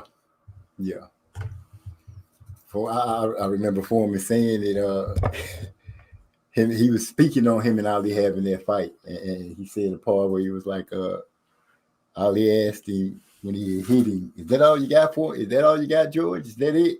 He was like, "Yep, that's it. I'm done." Yeah. And laid it down, got beat down. Foreman is one of those fighters, man, that after that fight, you know, he disappeared. He was done. And when we saw him again, he was selling grills and bald-headed and round. But he came back and got that belt. I thought he fought on after Ali. I thought that's when he was fighting against God damn, what's the name of the dude I said my coach had beat him in 2 rounds? I can't even think of the motherfucker. Ron Lyle. Didn't he fight Ron Lyle and motherfuckers like that after the Ali fight? No, I think he did that before Ali. He was on his terror for the belt, because he beat Joe Frazier for the belt. Okay, I thought Ron Lyle was afterwards. So that kind of weird to me that everybody looked at him as indestructible if he out there getting knocked on his ass 3 or 4 times against Ron Lyle. But Ron Lyle wasn't no sneeze at dude. Ron Lyle had a hammer on the end of his arms. You know, he was one of those kind of guys. So like, that would be one of the era, like say if Deontay Wilder's skills were up more, his power would fit right in with George Foreman, Ron Lyle, the dude, Kenny Norton. He would fit in perfect with them, because all those dudes were some hard hitting dudes. All of them. Norton broke Ali's jaw. Yeah. Mike said, and I agree with you 1,000%. I hated all that damn holding. Yeah, man, like I said, I give him credit for the win. You know what I'm saying? Like, sometimes you got to win today and look good tomorrow. You know, like, we didn't like the holding, but it was effective in the fight. So we'll give him credit. But at the same time, like, what if it was another referee that didn't allow all that holding? A referee that was taking points? he already won like a split decision. Yeah, the fight could have went the other way. You know what I'm saying? Sean Porter could have got a better opportunity to work, and he also might have got some point deductions taken away from Kell Brook for all that excessive holding. So, you know, like when I look at a win like that, I give it credit, but I just have a couple of asterisks next to it in my mind. You know what I'm saying? Yeah. Kell Brook, D-Lo 404 said Kell Brook low-key gave Canelo the nuts to fight Triple G, in my opinion, because the 147-pounder went up there to fight him and was doing pretty good moving around till he got caught in the eye. Yeah, and you kept on landing that 2-5 combination, that straight right hand coming back with the left uppercut. Man, that shit was pretty as a motherfucker, man. You know what I'm saying? So, hey, it was a lot of us that were looking at that fight thinking that other fighters would have an opportunity to beat Triple G after seeing Kell Brook get out there. Because I ain't gonna lie, man, like out of all my time watching boxing, I was probably the most excited at the beginning of that fight. The way that Kell Brook was landing them clean shots on Triple G. Right. And I am not a Triple G fan either. I think the motherfucker's overrated. I think his resume overrated. I don't think he should be compared to the great middleweight champions like a Marvin Hagler or Bernard Hopkins or even fucking Tony Zale. You know what I'm saying? People like that, I don't think he should be compared to them. So I was happy to see Kell Brook up there putting on pause on his motherfucking ass. You know what I'm saying?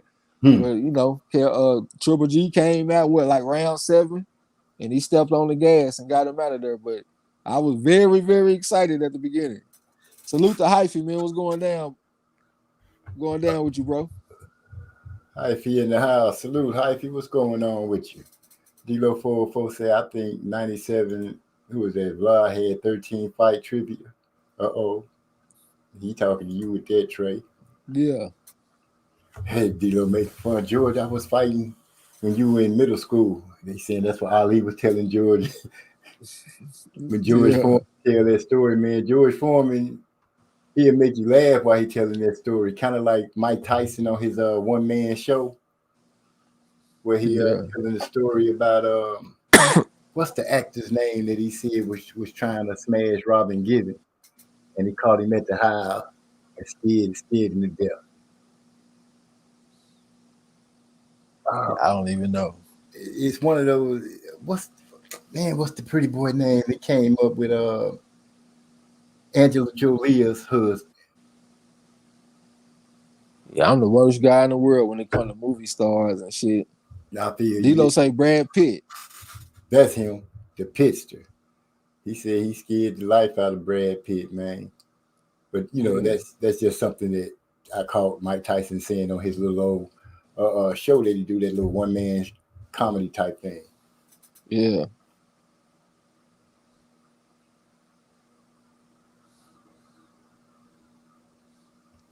I got a correction. D-Lo said he fought out a year after Ali. Then he fought about 5 or so more times until he retired in 77. Okay, that makes sense. I don't remember his ass fighting nobody after. Nah, that makes sense because he was getting dropped in that fight. So if he was getting knocked down in that fight, people wouldn't have looked at him as some kind of indestructible juggernaut motherfucker going against Ali. You know what I'm saying? Yeah, it would be some people questioning his chin. My bad there. But up until then, he was that. He was the juggernaut. Kind of like Mike Tyson until he met Buster Douglas. But a lot played into Mike Tyson falling to Buster Douglas, I believe. But that's a story for another time. Going back to Sonny Liston too, man. People got to start giving Sonny Liston more credit, man. That motherfucker probably like a top 5 heavyweight all time. You know, everybody like they think about Sonny Liston in the 60s, but his prime was really in the 50s. And he was cleaning out the division. That motherfucker Sonny Liston cleaned the division out twice. You know what I'm saying? So, yeah, man. A beast of a heavyweight. Yeah, and he had those boys scared of him. He had some of those fighters scared of him. And I like comparing him to George Foreman to Liston because they both had that jab. You know what I'm saying? Jabs that'll knock a tree down. Like I always say, that Larry Holmes got a jab that can knock bark off a tree, but these motherfuckers got a jabs that can knock a whole tree down. You know what I'm saying? Yeah, that's some hard punching. Yeah, damn if you jab. got a powerful jab, a person don't really want to know what else you got. Yeah. Cause dang, you just rocked my beard with a jab. Hold up. Dude, you told me this was gonna be a step-up fight. You didn't say this was gonna be a fight that I might get killed in. Yeah, I done seen situations where a motherfucker with a good jab, they can hang in with a guy that's better at everything else. I'm talking about the defense look better, the technique look tighter, they look sharper, but this other guy jab just better. And that evens the odds a lot. You know what I'm saying? So, like my coach, he was real big on the jab. Like he ain't gonna even send you out there to even spar unless your jab is up to par to where he like it. You know what I'm saying? Like when I first met this motherfucker, man, I was 16 and I started fighting when I was 14. So I got this man telling me that I can't spar nothing until I get a jab down. Like, nigga, I've been throwing a jab for 2 years. I know how to throw a jab, but I ain't know how to throw a jab according to how he thought I should throw the jab. Right. And I got to say, he was right. You know what I'm saying? Like, he made boxing a lot easier.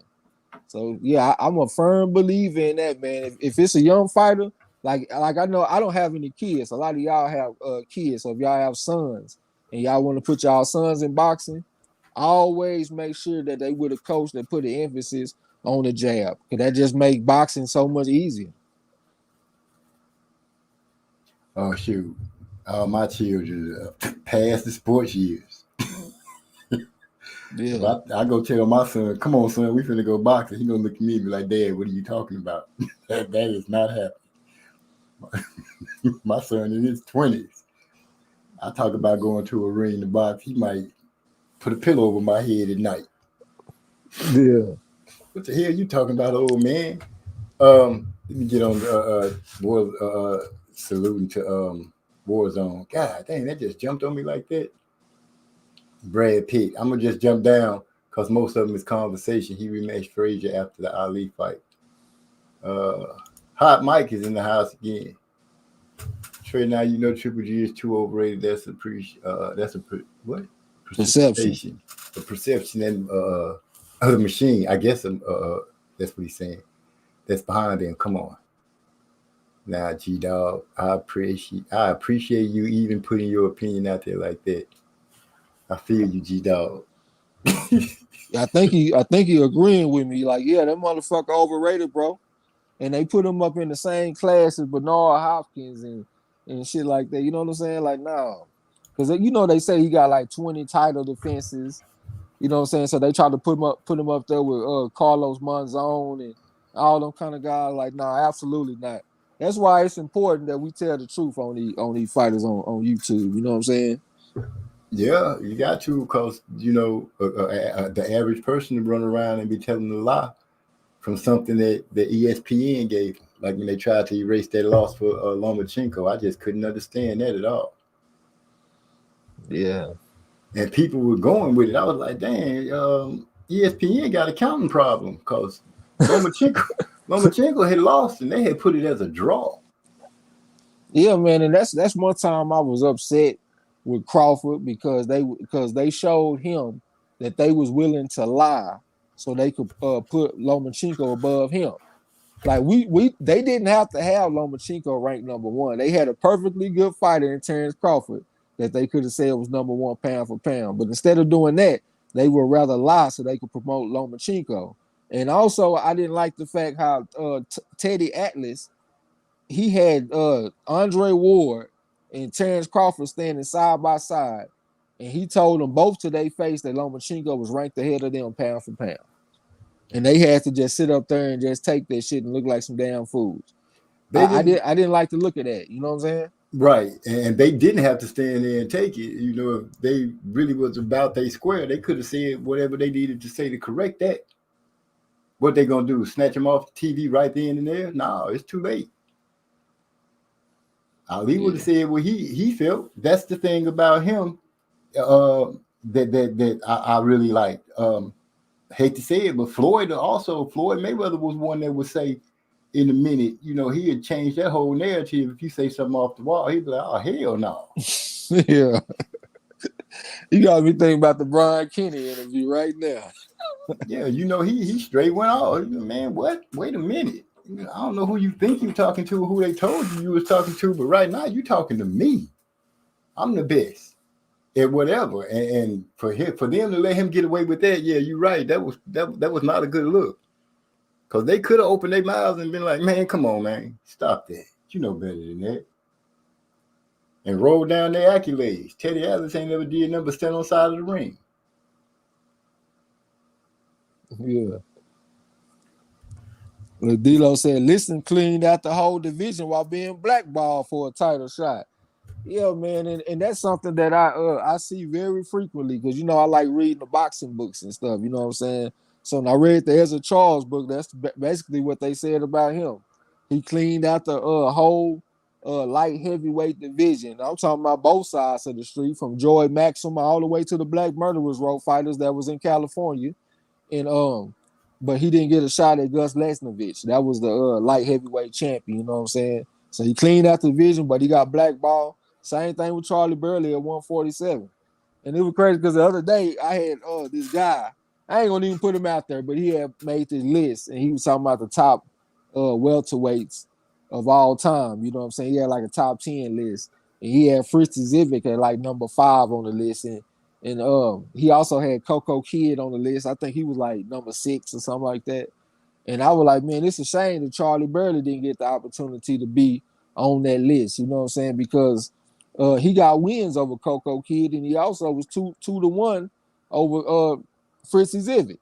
You know what I'm saying? And the motherfucker seemed like he got like offended or something because I had mentioned Charlie Burley and I just praised his list the way everybody else did. But I was just trying to get a motherfucking honorable mention.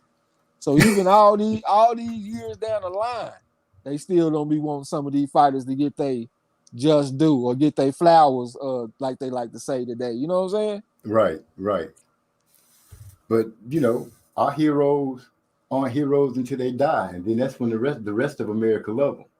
But as long as they're alive, they some kind of way an enemy. That's our heroes. And if they started off as a hero and people was liking them too much, at the end, before their life is over, they try to figure out a way to tear them down. Yeah.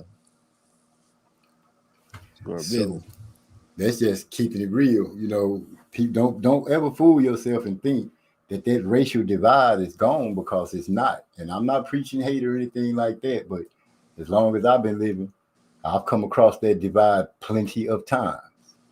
So, I don't know what make people think that those people that was running around in the 60s and the 50s, just because they old and they still influencing other people. So beware.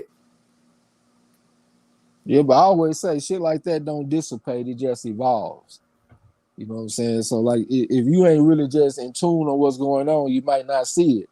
But it be little subtle shit that go on in boxing to let me know that racism is still alive and well in the sport. It just look different. Alive and kicking. Look how Mike say, man, old school, I love what you're doing. You got sound like you got a sound that's finna bring back that old school feel for the music. Gotta appreciate that. Say much love to you. Greatly appreciate that 100%. My boy D-Lo say, yep. Dang, my fingers keep moving too much. Campilio got back in the Cloud fight and took over on the strength of a superior jab and movement, only to get robbed. Oh, that's terrible. But he was putting combinations on him too. I did go back and watch that fight after you told me to watch. I think I had actually watched it when it first happened too. You know what I'm saying? I just didn't know who he was talking about. But yeah, man, he was putting a jab on him, but he was also lighting his ass up with combinations. No blows were going off on his ass like fireworks out there. Going down to D-Lo 404, I agree with you. They should have told Teddy he needed to explain that one. But that goes back to me saying, if they was really standing on their square, they would have took it. Or, some people, they got the mindset that already, whatever. But I would have let it be known. You ain't finna disrespect me like that. This was after Andre Ward at least had one win over Kovalev. So that wasn't a time to be saying that shit. You know what I'm saying? Because in my opinion, if Andre Ward, if he active, he's number one. Because he got the best resume, you know what I'm saying? But some people don't go off resume though. I heard an historian recently say that pound for pound is supposed to be based on if all the fighters were the same size in the same division, who would win, not based on resume. And he pulled up all kind of sources. He pulled up newspaper articles, and he was trying to show the original meaning of pound for pound. You know what I'm saying? Yeah, that's what I always thought it was supposed to be. If everybody was like the same weight class, who would win? Yeah. But now they got it. Yeah, you're right. They got, oh, he beat this person, or he did this, or man, forget all that. Yep. Caleb Plant this weekend gonna do his thing, and I won't be eating no crow, none of that. Yeah, I think it's telling that your mom went straight to crow. No, because I've had a feeling that you was gonna say something about serving it. And with that said, I'm gonna bring on this a hit. Y'all check this out. That's right. MC, Big E, yeah, for sure. Rough job, P.P. P-I-double-G-E-E, double N-R-U, double F-C-O, double G, 1326, Southwest Rider. What's the magnet to this hole? There ain't none live. MZ music lives on when I spit. Either he drop a track or leave it sung. Niggas get the hot head every time I speak out. Bitches get the hot head every time I speak out. Let's start stacking up anything I get on. Open up my mouth and watch my money start stacking line. They ain't really doing shit, ain't that I fuck now. They ain't really gon' drop screaming out fuck. I rise with a true click, real niggas all around. They words here, deaf, never have to let me down. Ride with a true click, real niggas all around. They words here, deaf, never have to let me down. Knowing that I'm through when I speak, what it do? I'll be on. Waking up early in the home, in the broadcast, hustling on my mind, got stacking on my mind. Yeah, I love hoes, especially when they nasty as they wanna be. Let me come around, be as nasty as I wanna be. Problem is, a lot of y'all hate because I got flow. Fact is, I don't give a fuck about your dating. You niggas wasting your time with your weak ass lines. You just got to believe me. ELMZ and E, about to beat up the streets. You might as well go and play that game, and they flows are to a whole nother level. It'll kill you, dude. I slaughter y'all anyway, anyhow. Rough dog, pig can be wrecking all over town. I'm a Yellowstone G, been there since birth. I'm in the game, oh I about to hit you where it hurts. If I speak on this shit, then you know it's the truth. Well, dog, pig pen, about to beat up the roof. I said that, did that, hold it down. We dirty South niggas, so you know we about to climb. We from this fucking way, so you know we dropping pines. We taking our respect and ain't wasting fucking time. Chill them players, then we will do real. These squad beefing do what they do. CD maintained and changed the game. Ain't on the squad, you gon' feel my pain. My aim more precise than I used to do. Like I don't want that horn, I'm gonna use that flute. Mr. Pistol bitch nigga up the first time. So we think 2 days later, cause I'm slipping at the third time. Pig pen, rough dogs never fall. Cause we be on the hunt for the Matthews like Walter. Catch me chillin' south, I ain't no tellin'. So when you talk shit, I'ma swell your melon. Like a mix of John Gotti and Cleve Flow Dollar. You won't see the shot it. If I see Flow Dollar, get it. The mixer got thicker. We the uprising in Houston, and we ain't lose. Sick of the rhymes, sick of the tracks. Nigga, you need to keep your fucking mind in your stacks, nigga. What?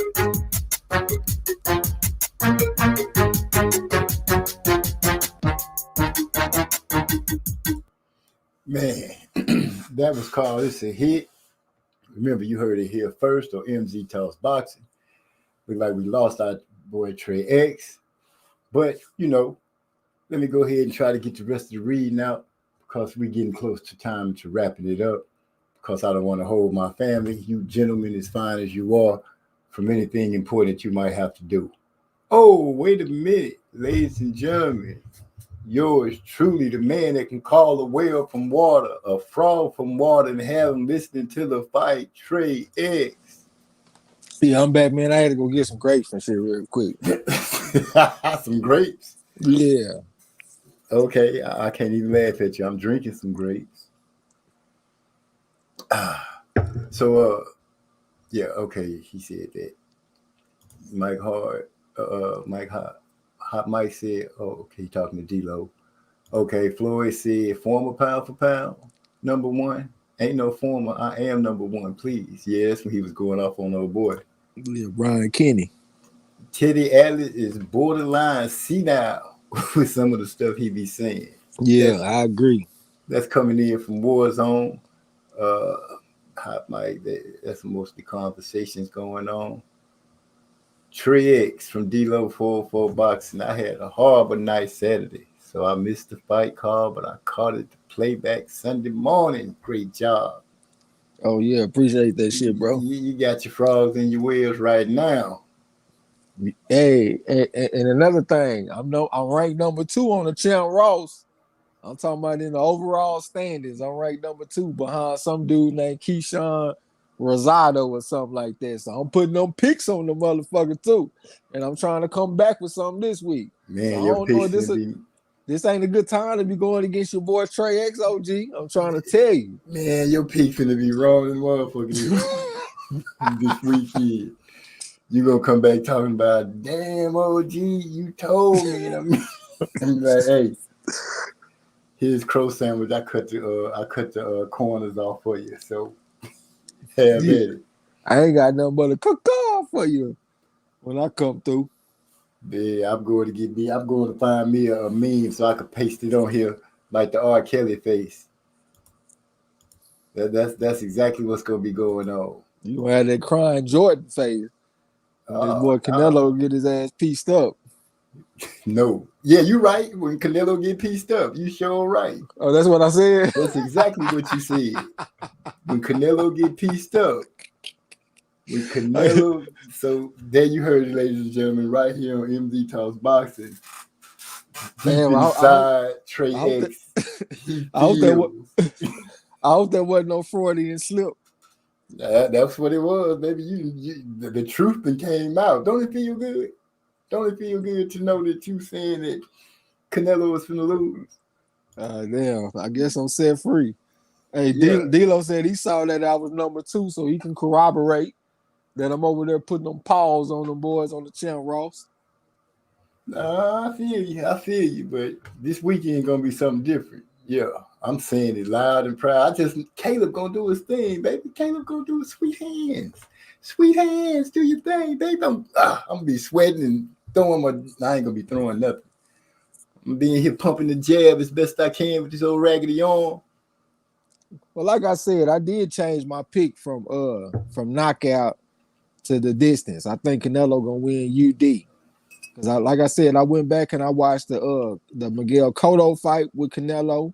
I watched him against Danny Jacobs. I watched him against Callum Smith. It seemed like it was one more, but those were fights that went the distance. And I saw that if you're able to give Canelo some resistance, you know what I'm saying, and give him something to figure out, you got a good chance of going the distance. And plus, if you got some legs. And I was looking at the defense that Danny Jacobs was using against Canelo, and it wasn't nothing that was just real sophisticated looking. You know what I'm saying? He was just kind of rolling with the shots a little bit, turning away from the shots to kind of lessen the blows. And that's the same kind of defense that I see Caleb Plant using. Right. So I was like, I think it's a chance that Caleb Plant can at least survive and go the distance. So I took Canelo by decision. Okay. Cypher Supreme say wishful thinking, MZ. Well, it's wishful thinking all the way up until they say, and the new undisputed champion of the world, Caleb Sweethand Plant. I'll be like, well, now it's reality. That's all I can say about that, sir. You know, keeping it real, 100%. It's nothing that's going to change my mind about Caleb winning unless he come out with a broken hand or something. Look at D-Lo talking about you up like Brooke and Khan were up on Triple G and Canelo respectfully. Hey, I take offense to that, sir, because that sounds like you called me a front running cur. Goddamn me. Hey, if I get a lead in the race, I might bring that bitch home. But I don't even look at it like I'm ahead, though. You see that I know the name of the guy that's in front of me. Keyshawn Rosado. I'm coming for that motherfucker. Yeah, he got him in his sight. Yeah, I don't even look at it like I'm up. Shit, I'm behind. I got to catch Keyshawn ass. Man, I think we done touched on every situation that can be touched on. So I'm going to close the showdown. We'll keep moving and end it with the MZ Talks Boxing new theme song and call it a night. All right, man. Yeah, y'all make sure y'all come through and fuck with us on the corner on Saturday. Man, because when you're watching the fight and you listening to Trey X, it don't get no better. Get you something to puff on, get you something to sip on, put your feet back, and listen to him go. Yeah, if you want to get on the panel, you and D-Lo or somebody, y'all want to get on the panel, just let us know. All the time. Here we go with I keep moving one more time because it's a jamming song. I don't worry about no problems, there's no problems worry me. I don't need no ticket from my windows at the end to see. I keep moving, always keep these people in your sight. I keep moving, you never know who's wrong or who's right. I don't worry about no problems, there's no problems worry me. I don't need no ticket from my windows at the end to see. I keep moving, always keep your eyes on the prize. I keep moving. Never know who's truly on your side. I'm a rich old and dead white boys. You know the dead ones get stacked up. When you walk into a strip club, tossing up watch hoes act up. Niggas look strange, I know strange back. You got a problem, you don't really want that. That alcohol got you thinking you clocked in. Don't make me disprove that. Now I'm trying to let you make it, my nigga, just let it be. But that devil off opinion, so you gon' come fuck with me. Now I can make it home and you might not let there be new scripture. If you cross the line, I can guarantee that I'll let that be hit you. I don't worry about no problems, there's no problem worry me. I don't need no attention from my windows at the end to see. I keep moving, always keep these people in your sight. I keep moving, you never know who's wrong or who's right. Worry about no problems, there's no problem worry me. I don't need no attention from my windows at the end to see. I keep moving, always keep your eyes on the prize. I keep moving, you never know who's truly on your side. I keep on moving like soul to soul. Penetrate your mind, let your conscience flow. Like water from the aquifer. Look you in your ocular and see the infinity. For the Hennessy, take a sip. Those difficult clips on the hollow tip. Got the mic with a firm grip when I spit. Got bubbles like a little shit. Niggas killing me with the smoking shit that you hear. Ability to spit with clarity, it's so unclear. But I'ma need you to step your game up. Cause if not, you a trunk, that's a lame up. I'ma call you super dead cause your game suck. Pack your shit and you can make a name truck. What? Worry about no problem, there's no problem worry me. I don't need no tears upon my windows that they're ready to see. I keep moving, always keep these people in your sight. I keep moving, you never know who's wrong or who's right. Worry about no problem, there's no problem worry me. I don't need no tears upon my windows that they're ready to see. I keep moving, always keep your eyes on the prize. I keep moving, you never know who's truly on your side. Niggas killing me with the smoking shit that you hear.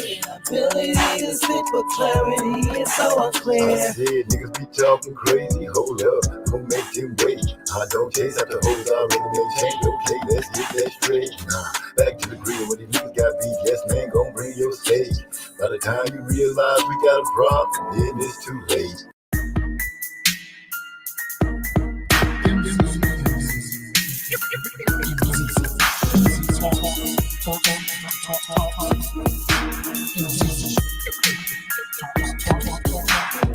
Let me make this abundantly clear. We talk about boxing here. My opinion is winning, but if you ain't feeling the good on your boxing, yeah. This mental headshot sting, so do these body blows that I bring. You wanted the big step to the ring. Let's go to the toe to the final bell ring. MZ Talks Boxing. Yeah.